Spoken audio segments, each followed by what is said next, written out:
L-ekonomija Maltija se tkompli tikber b'mod b'saħħtu u se tkun l-aktar waħda li tikber fl-Ewropa kollha għal 5 snin li ġejjin. Dan joħroġ mir-rapport tal-Fond Monetarju Internazzjonali l-IMF fl-aħħar tbassir tiegħu. L-esperti tal-IMF ibassru kif f'din is-sena l-ekonomija Maltija se tikber b'4% simili għad tkabbir preċedenti tagħhom fuq l-ekonomija Maltija għal din is-sena u s-sena d-dieħla. Skont dan it-tbassir ħareġ ukoll kif Malta se tkun waħda minn ftit pajjiżi fejn mhux imbassar tnaqqis fir-rata tkabbir.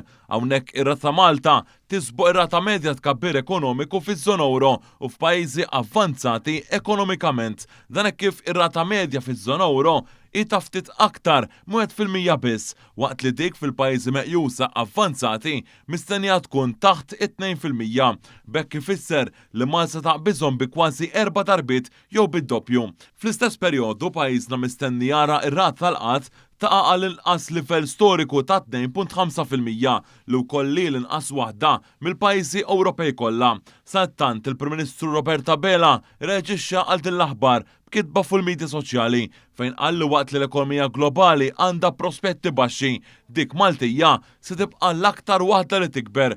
Enfasizza li l-Gvern se jkompli ħaddam politika ekonomika progressiva li biha twieżen lill-familji u anke n-negozji.